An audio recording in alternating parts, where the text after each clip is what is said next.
Bike নিয়ে প্রায় 450 kilometre পাড়ি দিয়ে অপরূপ সৌন্দর্য সমুদ্র সৈকত ভ্রমণ করতে চলে গেলাম। প্রকৃতির অপরূপ সৌন্দর্য ও বাংলাদেশের মধ্যে সবচেয়ে বড় সমুদ্র সৈকত কক্সবাজারে বাইক নিয়ে আমরা চলে গিয়েছিলাম, আর আজকে শেয়ার করব সেই ভিডিওটাই। তো চলো ভিডিওটি শুরু করা যাক।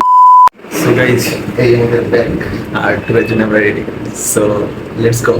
ঢাকা থেকে প্রায় রাত 11টার দিকে আমরা রওনা দিব, এই জন্য আমরা আগে চলে গেছিলাম হোটেলে। দেন এখান থেকে হালকা কিছু নাস্তা করে নিই। এখানে আমরা হালকা নাস্তাতে নিয়েছিলাম পরোটা, ডিম ভাজি ও আলু ভাজি। সো এটা দিয়ে হালকা নাস্তা করার পর আমরা রাত 11টায় রাইড শুরু করার জন্য রেডি হই। দেন আমরা চলে আসি 7 রাস্তার মোড়ে। এখানে আমার রাইডার সোহাগ ভাই রেডি ছিল। দেন তার সাথে দেখা করে আমি হেলমেটটা পরে নিই, আর এখানে রাইডার যারা ছিল তারা তাদের সেফটি গার্ডগুলো পরে নেয়। দেন আমরা আল্লাহর রহমতে আমরা ঢাকা থেকে যাত্রাটা শুরু করি। আর যাত্রা শুরুর আগে অবশ্যই আমরা হালকা খাবার খেয়ে নিয়েছি, কারণ রাত্রেবেলা রাইড করতে গেলে ঘুম ধরবে, তাই আমরা হালকা কিছু খাবার খেয়ে রাইড শুরু করে দিলাম। আমরা এখান থেকে 4টা বাইক নিয়ে যাচ্ছি, আমাদের সাথে ফেনীতে গিয়ে আরো কিছু বাইক অ্যাড হবে। দেন আমরা এখানে টোল প্লাজায় টোল দিয়ে দেন আমরা এখানে একটু ওয়েট করছিলাম। এখানে লেখা আছে চট্টগ্রাম, সিলেট ও কক্সবাজার রুটের ম্যাপ। আর এদিকে আমাদের তন্ময় ভাই কিন্তু এদিক ওদিক দিয়ে বাউলি কেটে চলে যাচ্ছিল। আসলে যারা প্রো রাইডার, যারা খুব ভালো রাইড করে, তার মধ্যে তন্ময় ভাই একজন। সে কিন্তু তার সেফটি গার্ড পরে নিছে এবং প্রো রাইড করতেছে। তার রাইড দেখে আমি সত্যি অবাক হয়ে গেছি। গাড়ির টান ছিল 100-100। দেন আমরা এসে আবার কিছুক্ষণ এখানে ওয়েট করি। আমাদের এক ভাই পিছনে পড়ে গেছিল। আর গ্রুপ ট্যুরে সবসময় একটা জিনিস খেয়াল রাখতে হবে যে সবাই একরকম রাইড করতে পারে না, এই জন্য অনেকে পিছিয়ে পড়ে যেতে পারে, রাস্তা ভুল করতে পারে। তবে তার জন্য একটু ওয়েট করে করে কিন্তু আমরা তাদেরকে আবার একসাথে করে নিচ্ছিলাম। আর এখানে বৃষ্টি হওয়ার কারণে আমি পিছনে বসেছিলাম, আর দেখেন আমার পিছনের কি অবস্থা হয়ে গেছে। তারপরে এখানে আমার একটু ঘুম ধরছিল, প্রায় রাত 3টা বাজে। সো আমরা একটু বিরতি দিচ্ছিলাম, মাঝে মধ্যে বিরতি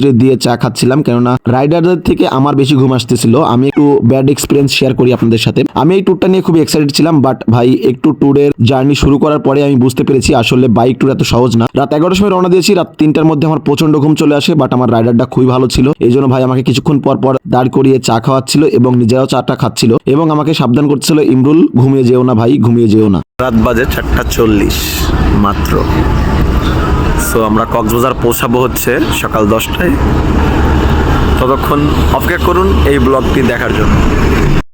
4:40-এর দিকে আমরা ফেনীতে যাই এবং ফেনীতে যাওয়ার পরে আমাদের এখান থেকে আরো 5টা বাইক অ্যাড হয়। দেন এখান থেকে তাদেরকে অ্যাড করে তাদের সঙ্গে নিয়ে আমরা চট্টগ্রামের উদ্দেশ্যে রওনা দিই। চট্টগ্রাম থেকে প্রায় আরো 193 কিলো কক্সবাজার। আমাদের গাড়ির টান ছিল প্রায় 108, 112, 110। ভাই আমার ফার্স্ট টাইম এরকম এক্সপিরিয়েন্স যে আমি এরকম গতিশীল বাইকে উঠছি। এর আগে এরকম কোনো এক্সপিরিয়েন্স আমার ছিল না। নতুন একটু এক্সপিরিয়েন্স নিতে এসে ভাই কি যে ধরাটা খেলাম। মাঝে মধ্যে ঘুমিয়ে পড়তেছিলাম, ভয় করতেছিল, এত জোরে চালাচ্ছে বাইক, আমি যদি পড়ে যাই কি হবে আমার। আর এদিকে দেখতে দেখতে চোখের সামনে রাত থেকে দিন হয়ে গেল।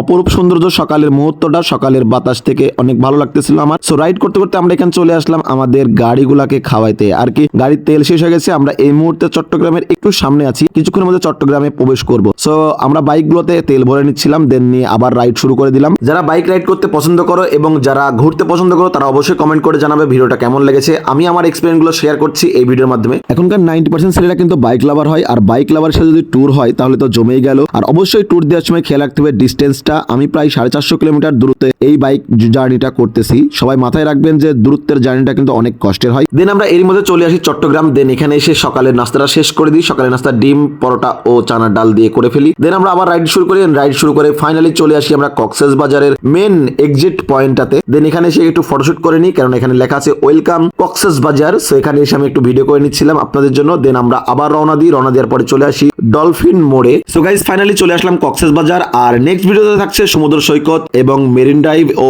বান্দরবন। সবাই নেক্সট ভিডিও কক্সবাজারের জন্য ওয়েট করো এবং সবাই বেশি বেশি লাইক, কমেন্ট, শেয়ার দিয়ে সাথে থাকবে আশা করছি। ধন্যবাদ।